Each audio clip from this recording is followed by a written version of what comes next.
തെലങ്കാന സാമ്പത്തിക പ്രതിസന്ധിയെ പറ്റിയുള്ള ചോദ്യങ്ങളിൽ നിന്ന് ഒഴിഞ്ഞുമാറി രമേശ് ചെന്നിത്തല. സാമ്പത്തിക പ്രതിസന്ധിയെപ്പറ്റി തനിക്ക് അറിയില്ലെന്ന് ചെന്നിത്തല പറഞ്ഞു. ഈ തെലങ്കാനയില് സംസ്ഥാന സർക്കാരിന് ഈ ശമ്പളം കൊടുക്കാൻ, ജീവനക്കാർക്ക് ശമ്പളം കൊടുക്കാൻ തുടക്കത്തിൽ കഴിയില്ലെന്ന് മുഖ്യമന്ത്രി ഇപ്പൊ പറഞ്ഞിട്ടുണ്ട്. അപ്പം അതെന്ന് പറയുന്നത് കേന്ദ്ര സർക്കാർ ഈ എല്ലാ സംസ്ഥാനങ്ങളും കാണിക്കുന്ന ഒരു സാമ്പത്തിക വിഭജനം എന്നുള്ള രീതിക്ക് കണക്കാക്കാൻ പറ്റില്ല. ഇപ്പോൾ അവർക്ക് എനിക്ക് ആ വിവരങ്ങൾ എന്റെ ശ്രദ്ധയിലില്ല, എനിക്ക് അറിയാൻ വയ്യാതെ. വിവരങ്ങളുമായി ഇപ്പോൾ സ്വാതി സന്തോഷ് ചേരുന്നുണ്ട്. സ്വാതി, ഇപ്പോൾ ഒരുപക്ഷെ ചെന്നിത്തലയ്ക്ക് അറിയാൻ കഴിയില്ല, കാരണം തെലങ്കാന ഭരിക്കുന്നത് കോൺഗ്രസ് ആയതുകൊണ്ട്. ഇവിടെ വ്യക്തമാകുന്ന ഒരു കാര്യം, 2.22 ലക്ഷം കോടിയാണ് ബജറ്റ് എസ്റ്റിമേറ്റ് തുക എന്ന് പറയുന്നത് തെലങ്കാനയെ സംബന്ധിച്ച്. കേരളത്തിൻ്റെ ആണെങ്കിൽ 1,38 കോടി, 1,32,000 കോടി. തെലങ്കാനയിൽ വലിയ വ്യവസായ വളർച്ച ഉണ്ടെന്ന് പറഞ്ഞ് കേരളം വിട്ട ചില വ്യവസായികളെക്കുറിച്ച് നമുക്ക് അറിയുകയും ചെയ്യാം.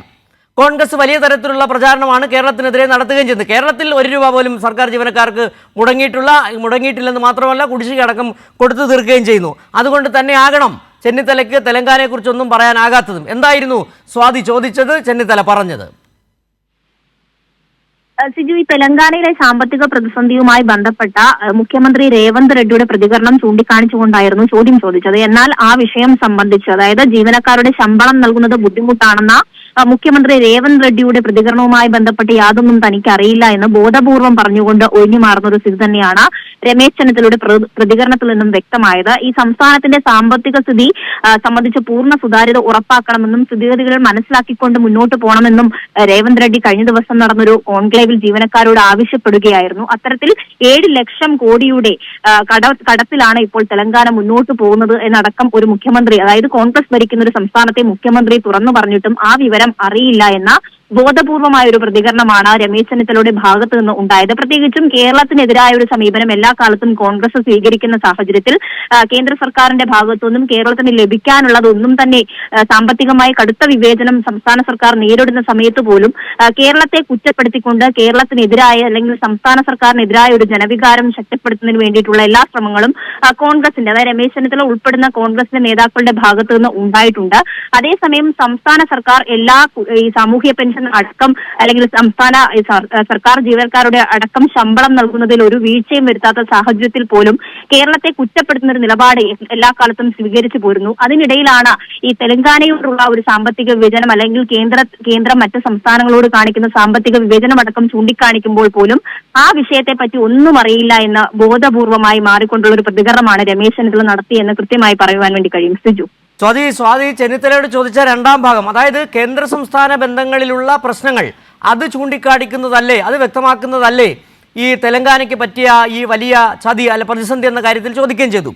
ഇവിടെ കേന്ദ്രത്തിനെതിരെ സമരം ചെയ്യാൻ ഞങ്ങളില്ല എന്ന് പറഞ്ഞ സംസ്ഥാനത്തെ കോൺഗ്രസ് നേതാക്കളുണ്ട്. അതിൽപ്പെട്ടയാളാണ് ചെന്നിത്തലയും.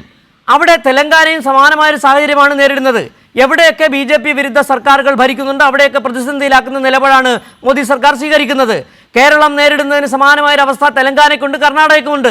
കർണാടകയും ദില്ലിയിൽ സമരത്തിന് പോയതാണ്. ഇവിടെ തെലങ്കാന വലിയ വ്യവസായ പുരോഗതിയുള്ള സംസ്ഥാനമാണെന്ന് പറയുമ്പോൾ പോലും അവിടെ ജീവനക്കാർക്ക് ശമ്പളം മുടങ്ങുന്നു.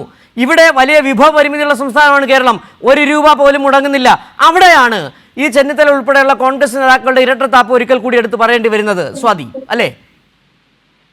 തീർച്ചയായും സൂചിപ്പിച്ച പോലെ തന്നെയാണ് തെലങ്കാനയെ പോലുള്ള വരുമാനത്തിന് മുൻപന്തിയിൽ നിൽക്കുന്ന എന്ന് അവകാശപ്പെടുന്ന ഒരു സംസ്ഥാനത്ത് പോലും ഇത്തരത്തിൽ സംസ്ഥാനത്തിന് സാമ്പത്തിക പ്രതിസന്ധി ഉണ്ട് എന്ന് ബോധ്യപ്പെട്ടിട്ടും അത് പറഞ്ഞു കഴിഞ്ഞാൽ അത് പാളിപ്പോകുമോ എന്നുള്ള ഒരു ബോധപൂർവമായ ഒരു സമീപനം തന്നെ ഈ രമേശ് ചെന്നിത്തലയുടെ ഭാഗത്തുനിന്ന് ഉണ്ടാകുന്നതായി തന്നെയാണ് മനസ്സിലാകുന്നത്. കാരണം കേരളം സാമ്പത്തികമായി വലിയ വിവേചനം നേരിടുന്ന ഘട്ടത്തിൽ പോലും കേരളത്തോടൊപ്പം നിൽക്കാതെ ഈ മോദി സർക്കാരിന് അനുകൂലമായ അല്ലെങ്കിൽ കേന്ദ്ര സർക്കാരിന് അനുകൂലമായ നിലപാട് എല്ലാ കാലത്തും രമേശ് ചെന്നിത്തല ഉൾപ്പെടെയുള്ള കോൺഗ്രസ് നേതാക്കൾക്ക് സ്വീകരിക്കേണ്ടതായി വന്നിട്ടുണ്ട്.